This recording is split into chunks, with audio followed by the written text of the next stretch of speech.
আজকে ছোট মামি আমাদের সবার জন্য অনেক রকমের আইটেম রান্না করেছে। আর এত আইটেম দিয়ে কি খাবার শেষ করা সম্ভব বলো? রান্না যদি মজা হয় তাহলে দুইটা আইটেম দিয়েও খাবার শেষ করা যায়। আর মামির হাতের রান্না সেটা তো ছোটবেলা থেকেই খেয়ে আসছি। দারুণ রান্না করে আমার ছোট মামি।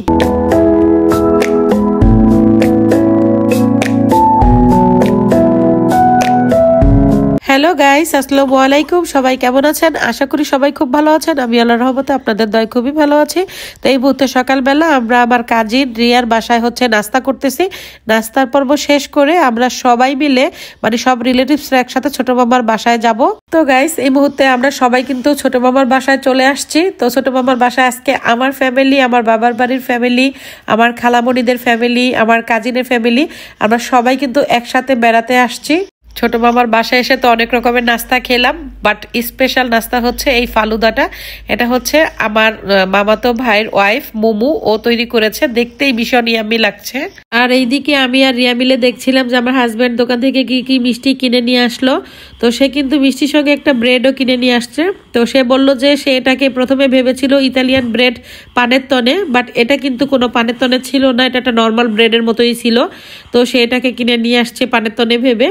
আর সঙ্গে সে বনফুল থেকে মিষ্টি কিনে নিয়ে আসছে। তো রিয়া বলতেছিল যে দেখি দুলাভাই কি কি মিষ্টি কিনে নিয়ে আসছে, একটু খেয়ে দেখি। তো ও খুলতেছিল।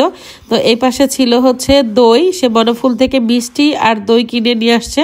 তো আমরা উপরে দুইটা বক্সই খুলে দেখলাম, নিচের যে বক্সগুলো ছিল সেগুলো আর খুললাম না। তো নাস্তার পর্ব শেষ করে আমার হাজবেন্ড এসে ড্রয়িং রুমে বসে আছে, আর ফারিস্তা তার পাশে বসে মোবাইলে কোকোমেলন দেখতেছে। কি সুন্দর, ওর পাপার পাশে চুপচাপ বসে আছে। তো এই যে এইদিকে দেখাচ্ছি তোমাদেরকে, এটা হচ্ছে আমার ছোট মামাদের বাসার ড্রয়িং রুম। ড্রয়িং রুমটা কিন্তু বেশ বড়। এর আগেও আমি আমার ব্লগে পুরো বাসাটা দেখিয়েছিলাম। আর এই পাশে ডাইনিং স্পেস। তো এই যে মাত্রই আমরা এখানে এসে নাস্তা খেলাম, শরবত খেলাম। তো চলো কিচেনে যাওয়া যাক, গিয়ে দেখি মামি কি রান্না করতেছে। তো এই যে দেখো, মামি আজকে কত রকমের আইটেম আমাদের জন্য রান্না করেছে। তো মামির রান্না কিন্তু প্রায় শেষের দিকে, জাস্ট এখন শুধু ডাইনিং টেবিলে নিয়ে সার্ভ করার পালা। তো সে আজকে কত রকমের আইটেম রান্না করেছে, যখন টেবিলে নিবে তখন আমি আবারও তোমাদেরকে দেখাবো, এবং প্রত্যেকটা আইটেমের নাম তখন আমি তোমাদেরকে বলে দিব। তো গাইস, হঠাৎ করে ইচ্ছে হলো তোমাদের সাথে একটা ব্যাপার শেয়ার করি। সেটা হচ্ছে আমার মামাতো ভাইয়ের ওয়াইফ মোমো, ও কেলে দিয়ে খুব সুন্দর কিছু ফুল তৈরি করেছে, এবং সেই ফুলগুলোকে ড্রেসিং টেবিলের সামনে লাগিয়ে রেখেছে। এটা দেখে আমার এত ভালো লাগলো যে চাইলাম তোমাদের সাথেও একটু শেয়ার করি। ছোট মামি আমাদের জন্য অনেক রকমের আয়োজন করেছে এখানে। আজকে আমরা সব রিলেটিভসরা একসাথে বসে লাঞ্চ করবো।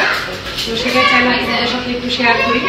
এখানে অনেক রকমের আইটেম আছে, এত আইটেম আমি নামও জানি না যে মামি কি দিয়ে কি রান্না করেছে। তো গাইস, খেতে বসার আগে মামি আজকে আমাদের জন্য কি কি আইটেম রান্না করেছে চলো তোমাদের সাথে এক ঝলক সেগুলো শেয়ার করি। তো এই পাশে মামি একটা শাক ভাজি করেছে, আর এই পাশে একটা ফিশ ফ্রাই। এটা ফ্রাই না, মূলত ফিশ বারবিকিউ করেছে। আর এই পাশে চিকেন রোস্ট, আর এই দিকে ডিম কোরমা করেছে, আর এখানে চিংড়ি মাছ ভুনা করছে। আর এখানে মামির হাতের মজাদার করলা ভাজি, চিংড়ি মাছ দিয়ে করলা ভাজি করেছে। এখানে টক ডাল রান্না করেছে। আর এখানে আছে মাছের মাথা দিয়ে মুড়ি ঘন্ট। এই পাশে লাউ দিয়ে চিংড়ি মাছ রান্না করেছে। আর এইদিকে আরেকটা মাছের আইটেম করেছে, এই যে। আর এই পাশে আছে একটা ভর্তার আইটেম। তো মামি আজকে আমাদের জন্য অনেক রকমের আইটেমই রান্না করলো। তো এখন সবাই একসাথে খেতে বসে পড়লো। তো ছেলেরা সবাই আগে খাওয়া দাওয়া করতেছে, তাদের খাওয়া দাওয়া শেষ হলে আমরা মেয়েরা সবাই একসাথে খেতে বসে পড়বো। আর এটা যেহেতু আমাদের ঘরোয়া রিলেটিভদের খাওয়া দাওয়া, তো এখানে আমার ভাইয়া, আমার হাজব্যান্ড, আমার মামা, আমার মামাতো ভাই, ওরা খাওয়া দাওয়া করতেছে। তো দীর্ঘ 4 বছর পর আজকে আবার সবার সঙ্গে একসাথে খাবো, এটা ভেবেই অনেক খুশি লাগছে, কারণ অনেক দিন হয় তাদের সঙ্গে খাওয়া দাওয়া হয় না। তো এখন আমরা মেয়েরা সবাই একসাথে খেতে বসে পড়লাম। তো সেটাই চাইলাম যে ছোট মামার বাসায় আমরা সব রিলেটিভসরা একসাথে এসে কিভাবে কাটাচ্ছি সেটা একটি ছোট্ট ব্লগের মাধ্যমে তোমাদের সাথেও শেয়ার করি, এবং এটা মেমোরি হিসাবে আমি রেখে দিই। যখন আমি ইতালিতে চলে যাব, আমার মন খারাপ হলে আমি এগুলো দেখতে পারবো। তো আমি আশা করি আমার আজকের এই ছোট্ট ব্লগটি তোমাদের ভালো লেগেছে। দেখা হবে পরবর্তীতে নতুন কোনো ব্লগে। আজকের মতো বিদায় জানাচ্ছি। খোদা হাফেজ।